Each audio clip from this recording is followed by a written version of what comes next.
1990. He's held lectureships in the Department of Economics at Queen's, the University of Nottingham and the University of Ulster, as well as chairs in the University of Ulster and Queen's. He took up the chair in the Health Technology Assessment in NUI Galway in 2008. He recently served as Dean of the College of Business, Public Policy and Law, and he currently holds a Research Leaders Award from the Health Research Board. He has published over 100 peer-review research articles, is a former Harkness Fellow in Healthcare Policy, and has held visiting positions at the RAND Corporation in Santa Monica and the University of Michigan. Okay, so thanks, Kieran.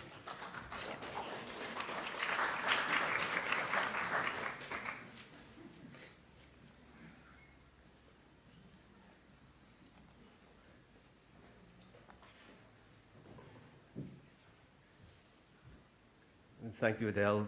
Thank you, the audience, for giving me the opportunity to speak to you, and thank you, the sponsors, for making this event possible, as well as Brenton for all the organisation on it. I enjoyed the last talk, and it sets me up quite nicely in the following sense. Alan talked about value, and a lot of what health technology assessment is about is understanding whether or not something is of value and of sufficient value to warrant its reimbursement by the healthcare system. Those tasked, such as NICE, with making determinations in respect of whether a drug or a healthcare intervention should be mainstreamed. The fact that something is good value for money, however, is a necessary but not sufficient condition for its being adopted by a publicly funded healthcare system. Another important aspect, or another important hurdle, criterion that has to be met, is whether or not we can in actual fact afford it.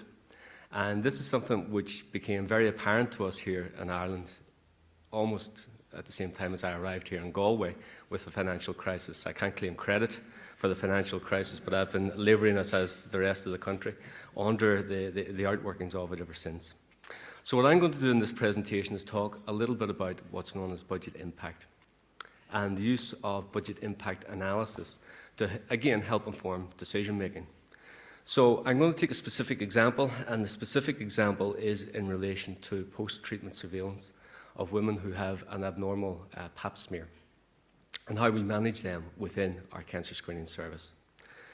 The work was undertaken along with colleagues from the US, Maria Agapova from the University of Washington, and Anna Bambasu, who is our supervisor from the University of Washington, and also colleagues in the National Cancer Screening Service, Andrea Dignan and Alan Smith. All of the hard work was done by them, and I say that with not an awful lot of false modesty. But if anything is wrong with this presentation, that's my fault. So, what am I talking about? Is it the keys, the arrow keys just work this? Yeah, okay. So what am I going to talk about? Well, the National Cancer Screening Service took control and responsibility for cervical cancer screening in Ireland in 2008. There had been a pilot programme going back to 2000, but it was introduced or spread out on a national level and was fully operational by 2008. Now, it offers screens to women in the eligible age group, which is 25 to 60. Women aged 25 to 44 are offered triennial screens. Women 45 to 60 are offered screens on a 5-year cycle. So the women who are screened can have an abnormal result come back, which requires further investigation, treatment, and ongoing monitoring. The fact that you have an abnormal smear will result in the abnormal cells being excised in what's known as colposcopy. So the women of 300-odd thousand women who will be screened, about 8,500 will have an abnormal smear and referred to colposcopy. Now what happens is that the cells are removed, but because there is a high rate of recurrence, about 5% of those who have an abnormal screen, the cells removed, the abnormality will recur. It's important that women are in actual fact monitored in the longer term. So any effective cancer screening programme with respect to cervical cancer has to incorporate as part of it post-treatment surveillance, and that's how I'm going to refer to this, as post-treatment surveillance. So the Scientific Advisory Committee to the National Cancer Screening Service proposed, it looked at different algorithms that could be used and proposed in addition to that which was currently used, an alternative algorithm. And that alternative algorithm capitalised on emerging evidence in respect of the role of HPV, and HPV in cervical cancer and cell abnormality. And what the alternative algorithm offered was the potential to reduce the intensity with which women were monitored post-treatment, and as a result of that, implications for the budget of the cancer screening programme. So, specifically, what were we tasked with? Well, we were tasked with modelling what the long-term costs associated with these alternative algorithms were. We weren't interested in effectiveness per se, because a budget impact analysis comes after a cost-effectiveness study. So we were simply interested in what was the impact upon the budget holder of monitoring women post-treatment. We used data which was supplied to us by the National Cancer Screening Service in respect of cost and in respect of numbers who were moving through the different algorithms. And we were also provided with information from a pilot programme which was run in Scotland in respect of how the alternative algorithm might work. And we're able to extrapolate from that projections as to numbers which would be expected to occur in Ireland. So under the current algorithm which operated in Ireland at that time, women who were referred to colposcopy would be treated. 6 months later, they would be reviewed, so they would be tested again. And then between 12 and 18 months after that, they would be tested again. Provided everything was fine, they would then move out of the colposcopy system and into primary care, where they would undergo a series of annual checks going on for 10 years. So the current algorithm involves colposcopy for 2 years and primary care for another 10 years. In the alternative, what was done instead was, instead of a cytology test, a smear test alone, there would be a HPV test offered as well. So the HPV test was offered in conjunction with the cytology test. And that would happen at 6 months, and again at between 12 and 18 months post-treatment. Women who were normal would then cycle back into the cancer screening programme rather than more intensive monitoring, which would be offered through primary care. So that was the key difference between the two, the intensity with which women were being monitored. Costs, as I say, were provided by the National Cancer Screening Service and would include the cost of actually conducting the test, as well as the consumables associated with the speculum and the smear test. Under the new system, we would have the existing tests, which were done by cytology, and then a HPV test operated on top of that. Sorry, I've just realised I don't need to look down. I can actually look back up here and see the slides there. Okay. All right. So that was fine in respect of what was going to happen then in cytology. On top of that, then, were going to be the costs associated with what was going on in primary care. So GPs, and I don't know if there are any in the audience, but they like to be paid for what they do. So there was a reimbursement offered to the GPs associated with the annual monitoring, as well as the consumables, again, the smear test and the speculum, associated with the ongoing monitoring in primary care. Now, I'm very conscious that Maureen's in the front row and helped produce the guidance which is offered in respect of budget impact assessment. So she might have noticed this 4% discount rate appearing here. You don't typically do discounting when you're doing a budget impact analysis. But as part of the scenarios that we were doing, we included a 4% discount rate to see whether or not it was an influential factor in the assessment of what the budget impact was. So on this slide, what we have is the table of the costs associated with the different delivery mechanisms. So colposcopy, €38.98 associated with every test which is undertaken. Colposcopy clinic, whenever you add the HPV in on top of that, 78.31. And the cost associated with the primary care visit, 90.67. So that was our cost. As I say, the way in which this was actually developed was within the context of a Markov model, where women would transition between the different states in the system. And we have the two alternative ways in which the system operates, with women transitioning between the different states in them. I've already said that we're not looking at an economic evaluation here, so we're not interested in the downstream effects of operating the system in two different ways. So we're not interested in the impact upon this in terms of how many cancers are avoided. Now, we had evidence to support this approach supplied to us by the scientific committee. And in essence, what they told us was that the HPV test in conjunction with cytology was at least as specific and was more sensitive than was the more intensive program of cytology alone and women going out into primary care.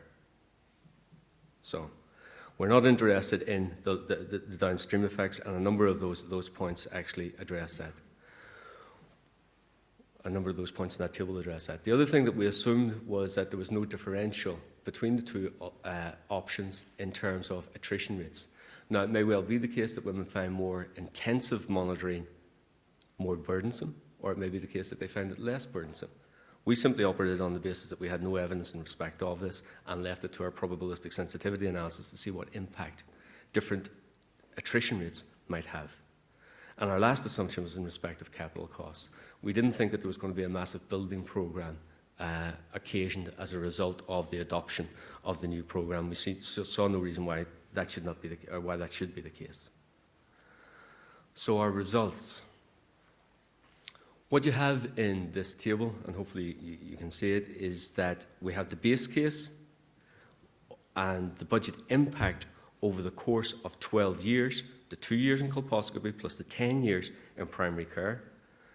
So the impact upon the budget of operating the current system with no discount and no attrition. We have then the costs associated with the comparator system, associated with the less intensive monitoring, and the cost difference between the two. And then what we have stacking up beyond that are variations in assumptions that we have used here. So we introduce a discount rate and again assume no attrition. We introduce a discount rate and assume attrition. And then we start to factor in differences in the sensitivity of the tests which are in actual fact being used. And the key column of the table is that last column where we're looking at the cost differences across the two alternatives. And to summarise this for you, in essence, in the base case, were you to move to the new system, you would be saving about 20 million euros over that 12-year period. And within the context of a health service which was experiencing cuts, which was under pressure to actually demonstrate efficiencies, you can see the attractiveness of a budget impact assessment in informing decision-making at this time. Hopefully, again, you can see this. What this slide shows is the build-up in cumulative savings associated with the operation of the new, less intensive programme, which includes HPV in conjunction with cytology. And again, if I can summarise the slide for you, in the first 2 years where you're adding in HPV on top of the existing test, you find that there's an upfront additional cost. So the blue bar in this instance is slightly higher than what looks to me like a grey bar.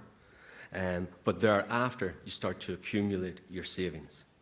And that parabola sort of demonstrates that to you, how you build up those cumulative savings. We then went to undertake some sensitivity analysis. So we undertook a series of univariate sensitivity analyses, some of which I've already reported. The one which is being reported in this slide is where we in actual fact vary the attrition rates across the two programs. And what we're looking at is the two programs converging as the attrition rate increases. In other words, if something is good relative to something which is bad, if I can characterize it in those very crude terms, the less of it you do, the less money you in actual fact save. And that sums up that slide basically for you. We undertook a probabilistic sensitivity analysis where we varied the attrition rate, we varied the unit costs, we varied the sensitivity of the tests, and we found that over the course of a series of Monte Carlo simulations, in 76% of those simulations, our alternative, our new program, continued to be less expensive. And then what we did to basically hammer home the point was undertake a threshold analysis. How much would this HPV, this new HPV test, have to cost for the budget impact to be neutralised, and worked that out as being over €200. Now, if you go back a couple of slides, you'll see, or at least you can work out, how much more than it currently costs the HPV before you would actually cancel out that positive budget impact. So the conclusions. The probability of disease recurrence in high-grade CIIN requires post-treatment surveillance of women as part of an effective screening strategy. We knew that before we started. The limitations of cytology alone-based programme necessitates a more intensive post-treatment surveillance of treated women than a programme that uses HPV and cytology. That's what emerged from our scientific committee. What our analysis then did was to show that there was a significant potential saving associated with moving to that HPV-based programme. And finally, post-treatment surveillance incorporating HPV tests were introduced ostensibly on the back of the scientific arguments as to sensitivity and specificity, but in part also informed by this budget impact analysis, which put more wind in the sails of the decision to adopt it. So it was adopted in Ireland in 2012, and Ireland was one of the first countries to move to this new system. A conclusion which isn't bulleted on this, but which I could add, is that this sort of action, this sort of activity, shows, I think, the value of evidence-based decision-making, evidence-based policy in Ireland that can be actually, in fact, undertaken quite quickly. So you can change things, and change things in a fairly short order to the benefit of all concerned. So thank you.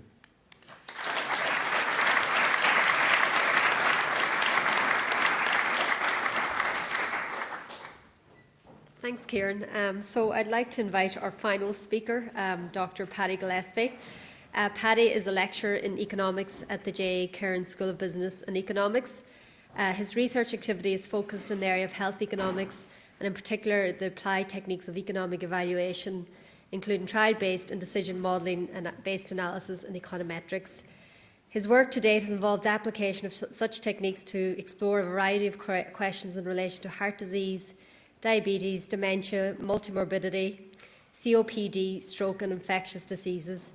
The output from this work has been published in a range of leading national and international peer-reviewed journals. So thanks, Paddy.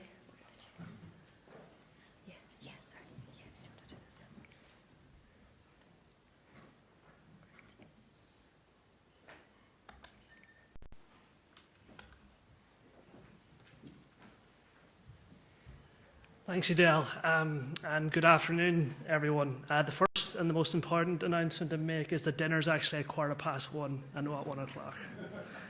Okay, so I'm going to draw things to a close in this session, and my presentation is going to focus on what I would see as the potential role for applying the methodology of economic evaluation in the primary and the community care sector. And at present, I would argue that the application of these methods to inform policy and practice is somewhat underutilised at present. And I think there's scope moving forward into the future to use these methods more, and I think they can play an important role to that end. So I'm going to begin with just a quick overview of what I'm describing here as the primary and community care setting, and why I think health economic evaluation can be used more efficiently in this area. To illustrate, I'm going to use 4 examples of studies we've conducted here at NUI Galway with colleagues here and elsewhere, which focus on chronic disease interventions and economic evaluation of those.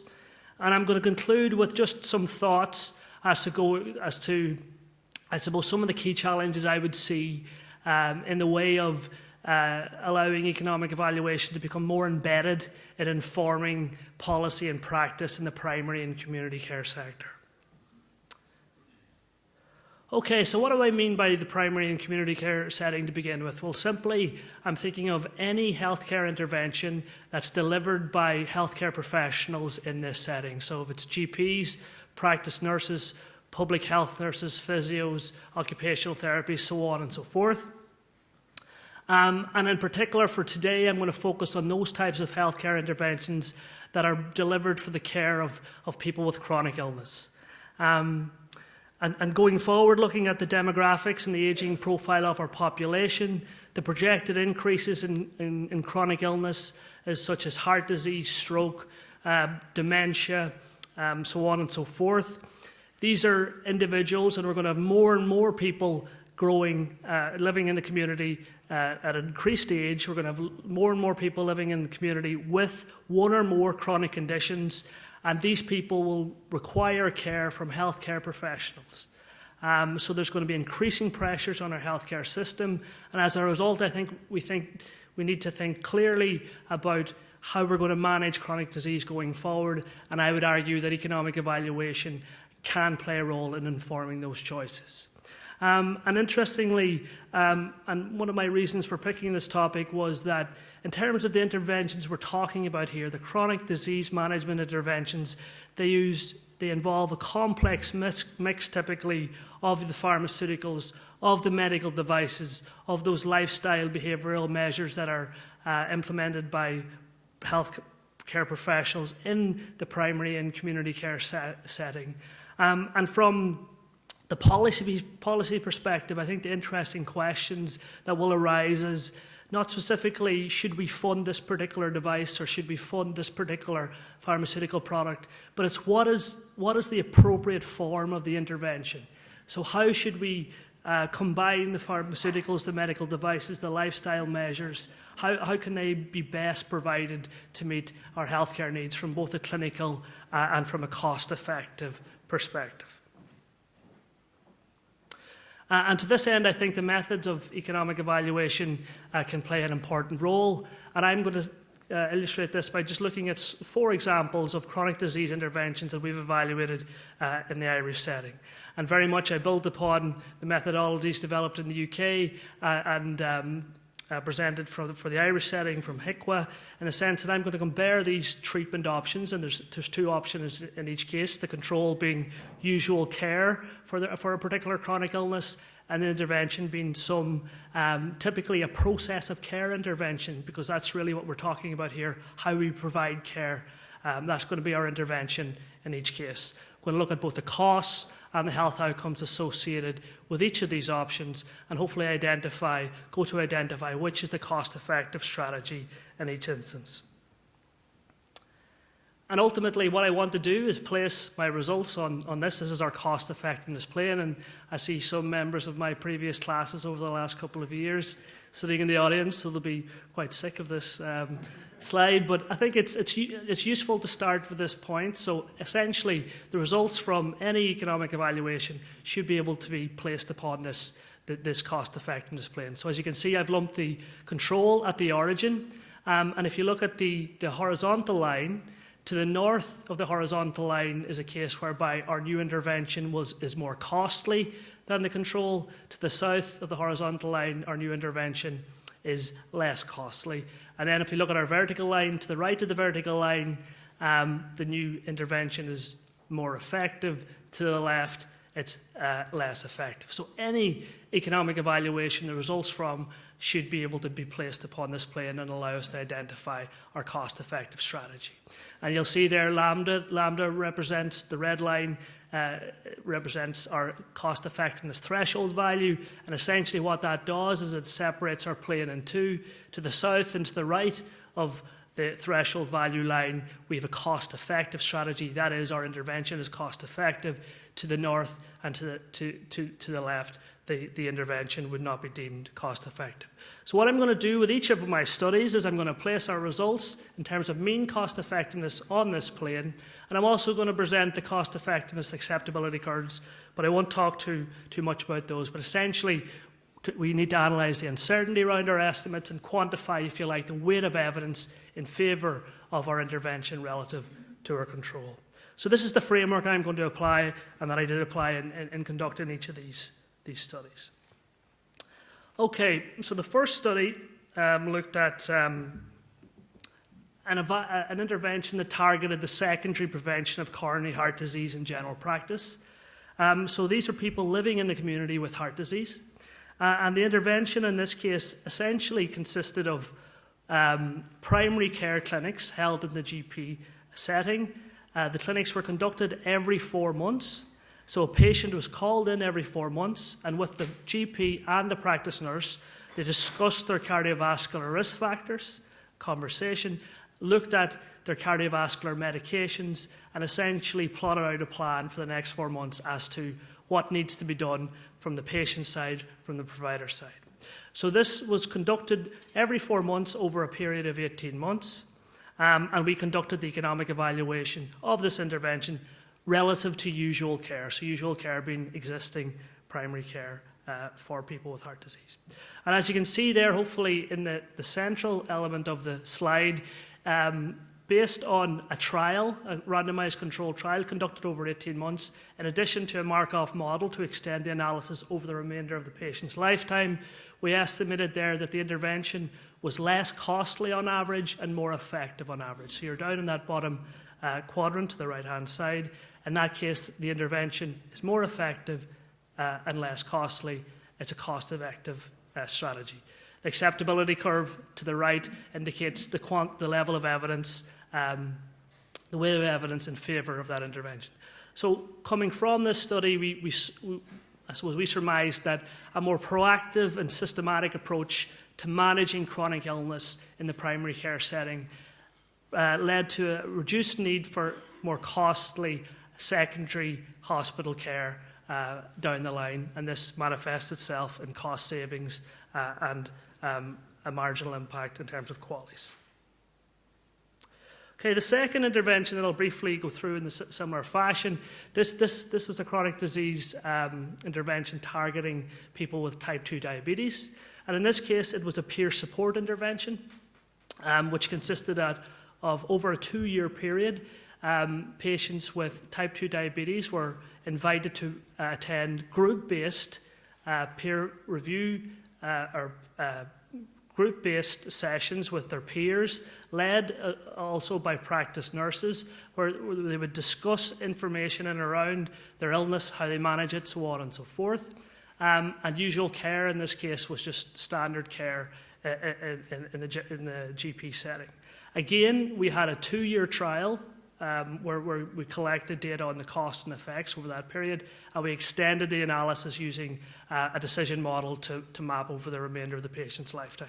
Results quite similar down in that bottom right-hand quadrant. We estimate that this more proactive and systematic approach to managing chronic illness in the primary care setting resulted in reduced costs and a marginal improvement in health outcome. And you'll see in these cases, these kind of process of care interventions, there isn't a great improvement in health outcome, but the process of care seems to reduce the need for more costly and intense, I suppose, hospital-related care down the line. Okay, the next study, again, based in the community, this one was focused on patients with COPD, and we looked at pulmonary rehabilitation. And in this case, the intervention consisted of an 8-week program of care, structured education, provided by physios and practice nurses in the community, and the control was standard practice again in primary care. And in this case, the trial was conducted of there was about 350 patients, and the intervention and control were considered over the trial follow-up period of just 22 weeks, so the follow-up period is quite limited in this case. Interestingly, though, we looked at 2 health outcomes, a disease-specific health outcome called the CRQ, Chronic Respiratory Questionnaire, and we also estimated health outcomes in terms of our quality, estimated using the EQ5D 3L. So what we found was the intervention was more costly and more effective, but in the disease-specific outcome measure, we found a really strong and significant improvement in health. Whereas in the generic measure, the EQ5D, we didn't find any such outcome.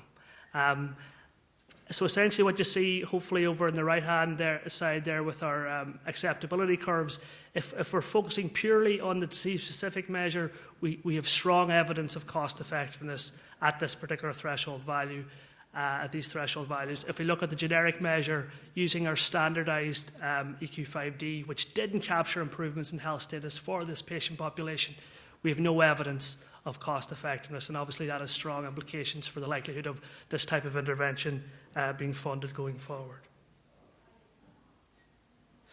And in terms of the final study I'm going to focus on, again, it's a primary and community care-based intervention of a chronic disease, and this time we're going to focus on stroke.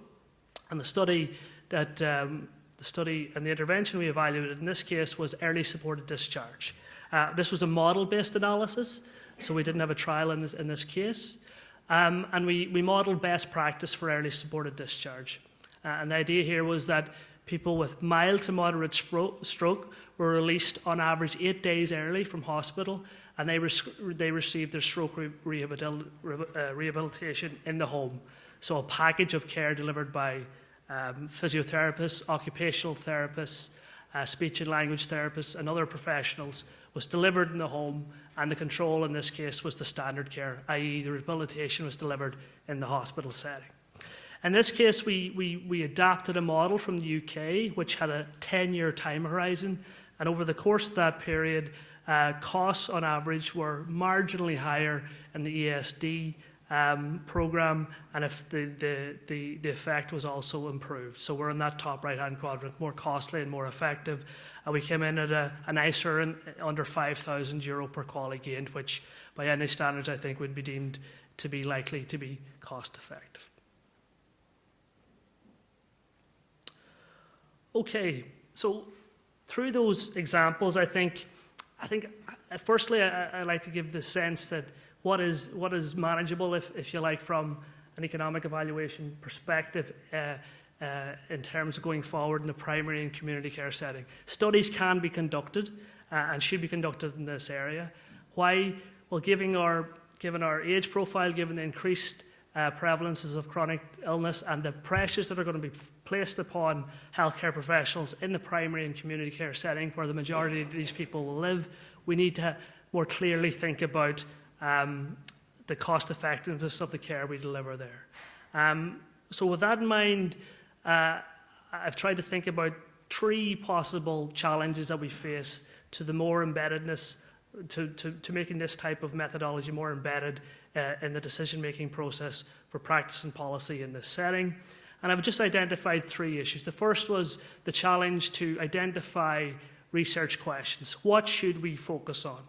And I'm thinking about, I suppose, in contrast to the pharmaceutical sector or the medical device sector, the research question is very easy to identify there. We have a new technology, we have a new drug that we want to evaluate. Let's look at the cost effectiveness of that particular drug. Things aren't so simple in the primary and community care setting. Such a diversity of patient populations and treatment options. How do we identify what we should evaluate, what we should prioritise first and foremost? I think there's key challenges there, but I think we should start thinking about how and what should be prioritised with respect to what we need to evaluate going forward.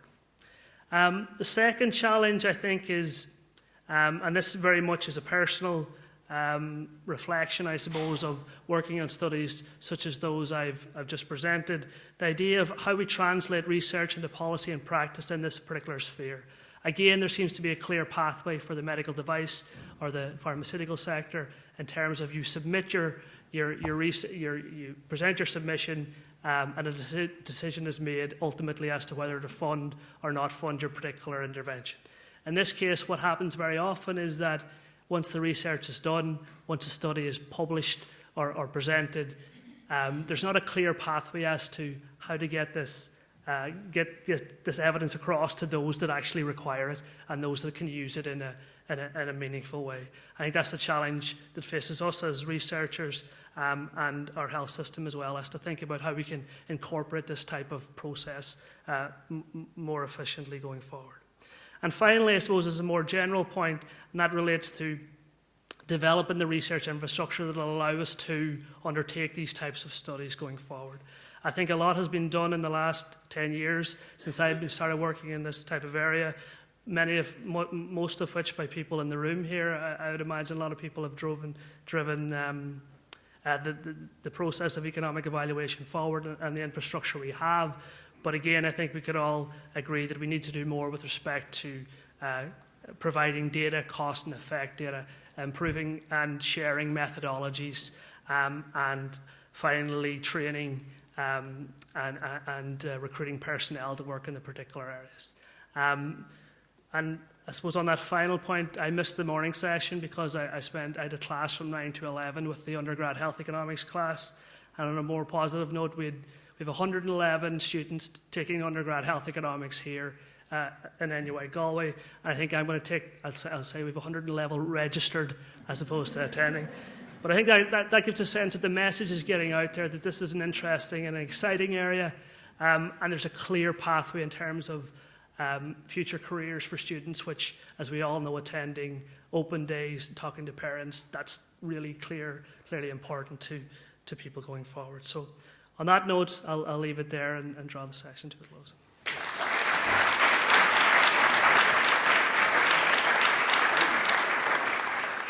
So I think you can stay there, Paddy. So I'd like to invite the three speakers up. I think we have, about 10 minutes or so for questions. Now, I know the time before lunch is never great, but if anybody has any questions, that would be great. And the roving mics are going around again.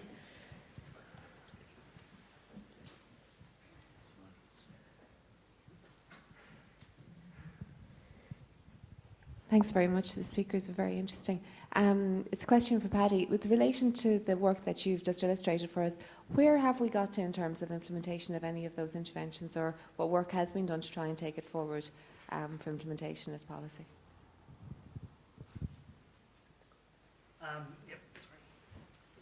So the short answer is very little. In terms of, I suppose, the motivation for those particular studies came from academic clinicians, people affiliated with obviously the hospital here and the institution or elsewhere, people with an interest in improving the care for their particular patient population. So they would develop the intervention, we would apply for the funding, we'd roll it out, but ultimately that final step is something I think we need to really think about more in this case. The last study, the early supported discharge study, I worked on that with the SRI, and we had a launch there in September, and even just to see their machine in operation as to how they go about getting their information across, their evidence out there, how they engage with the policymakers, that was certainly informative for me, in the sense that this isn't just about doing a study, getting it published and moving on to something else. You have to try to actually have an impact if it's something that could potentially improve health outcomes. So I think that's a big challenge for us going forward. So in terms of each of those interventions, none of them actually at present are implemented on a wide scale. In terms of the secondary prevention of heart disease, there's a pilot study, the pilot program HeartWatch is already being implemented, but that's only for a small fraction of the overall heart disease population. Thanks. This is both really for Alan and Paddy, because I think there's the discussion you had, Alan, about the broadening perspective essentially is bringing us away from a health service perspective towards a wider societal one. And I've always thought the health service perspective was so intellectually indefensible because it meant there was systematic discrimination against things that were cost-shifting towards patients and families. And particularly when you're beginning to look at interventions in community settings, it's very likely that one of the effects will be moving burden from the health system onto informal care. And I just wonder if, as a result of what you've been doing in terms of this wider review, you would now take the view that we ought to be more systematically moving away from a health service perspective.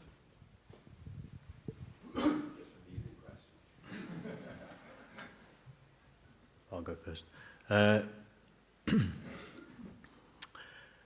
What do I think?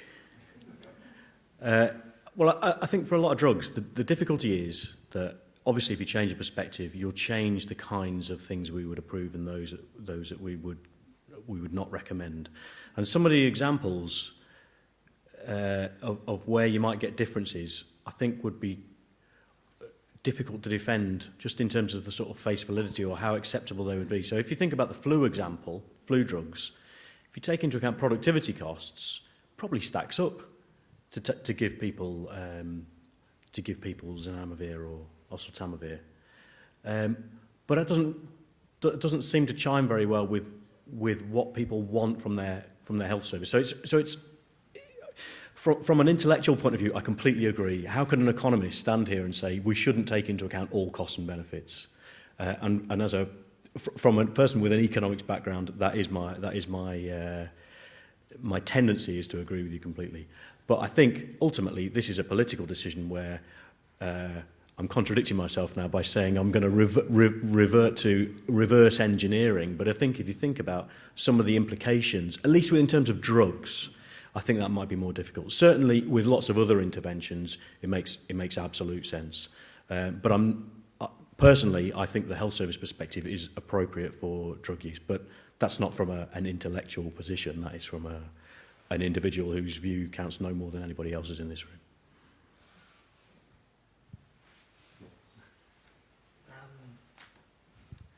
Well, just I suppose in reference to those studies we talked about, and we focused purely there on healthcare costs, but we did collect data on private patient costs, so travel and time off work, things like that.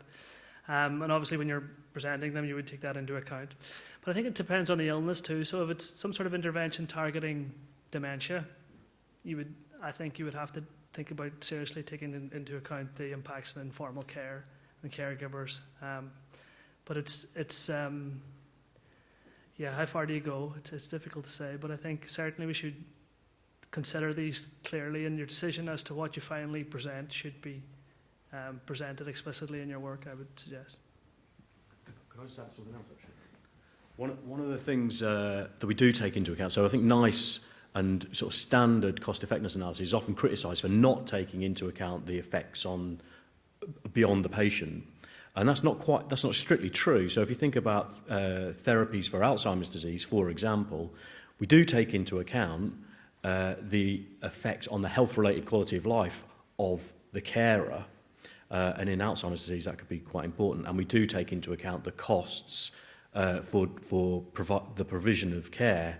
You can again end up in quite a sort of perverse situation where the burden on the caregiver in terms of their own health-related quality of life actually decreases when the patient deteriorates to the point where they're put into a care home. So you can have more effective drugs actually get penalised by taking that into account. At least it is that side of the cost and benefit equation is taken into account, and I think is rightly taken into account. It's the cost bit and productivity cost particularly, which I think is less clear.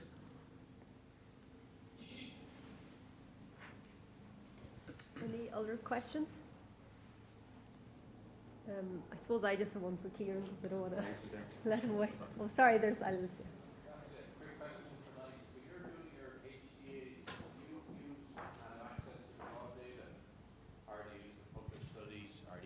Submissions from the pharmaceutical industry, or where do you actually go for that? You know, the Americans have this great transparent website, health.gov, and that was going to solve all the problems with publication bias, etc. But meta-analysis of those studies have shown that the primary outcome listed on the website is not the primary outcome in the final publication in over 90% of the studies. So I'm just curious where you get your numbers from. Is that to me? I'm not nice, but you are. That is a very pertinent question because I was involved in the very first appraisals of oseltamivir, Tamiflu, where the Cochrane collaboration have recently, with all the open trials stuff, uncovered trials that we never had access to when we undertook that appraisal, and the chairman of NICE was up in front of a parliamentary committee just last week answering questions about whether or not that additional data that we never had would have changed a decision or not. The bottom line is I don't think NICE can mandate access to trial data. The exact wording of it I couldn't tell you, but I don't think there's a mandatory access. I think there are broader issues about access to all trials, not just for undertaking cost-effectiveness analysis and HDA, but for any kind of decision at patient level, but NICE doesn't have access. And there is a problem, I believe, in the fact that submissions on the clinical and cost effectiveness are led by manufacturers. In the early days of NICE, that wasn't the case. There was primarily an independent academic group doing the work. That was considered to be too slow when Herceptin for breast cancer came out, and the whole system was changed to be much quicker, and that now involves the manufacturers submit the evidence and an academic group review it. Personally, I don't think that's as thorough, but timeliness is another one of the criteria by which NICE has to operate. Okay, so any other questions from the audience? I suppose just for Kieran, I'm just wondering in terms of how the budget impact, I mean, how did that influence the decision, do you think, in terms of getting that programme implemented as a national programme? In that specific regard, the bulk of the decision was based upon the scientific evidence, but as I said, that this concorded, that this added greater strength to that and help expedite the matter. Okay, I think Brendan. No. Oh, Brendan has an announcement. Sorry. So I think just we'll thank the speakers before closing up, and then we'll let Brendan make his announcement. So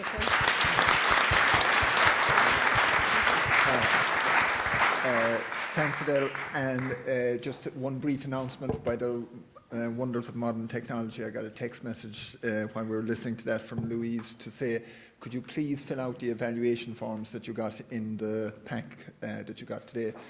You can leave them, if you fill them out today, you can leave them on the table outside. And if you feel like you should wait and reflect on the day further or deeper, you can send them to me, or you can scan them and email them to me.